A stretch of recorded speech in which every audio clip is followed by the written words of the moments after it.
नंदुरबार जिल्ह्यात खरीप हंगामापूर्वी मशागतीच्या कामांना आता वेग आले असल्याचे दिसून येत आहे। आपण पाहू शकतो की शेतकऱ्यांच्या वतीने आधुनिक तंत्रज्ञानाच्या साहाय्याने मशागती ज्या आहेत त्या केल्या जात आहेत। मात्र नंदुरबार जिल्ह्यासह देशामध्ये डिझेलचे दर जे आहे ते मोठ्या प्रमाणावरती वाढले असल्यामुळे याचा सर्वाधिक फटका आता शेतकऱ्यांना सहन करावा लागत आहे।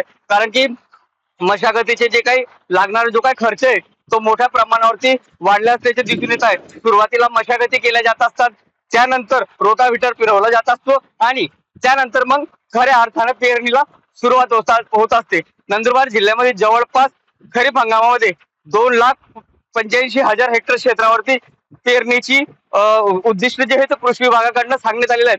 तर खरीप हंगामामध्ये नंदुरबार जिल्ह्यात सर्वाधिक कापूस, सोयाबीन या पिकाची प्रामुख्याने लागवड जी आहे ती होत असते। मात्र डिझेलचा परिणाम जो आहे तो आता शेतकऱ्यांच्या खिशापर्यंत आलेला असल्याने शेतकऱ्यांचं आर्थिक गणित जे आहे ते सुरुवातीपासूनच कोडमाडले असल्याचे दिसून येत आहे। जितेंद्र बैसारे, टीव्ही 9 मराठी, नंदुरबार।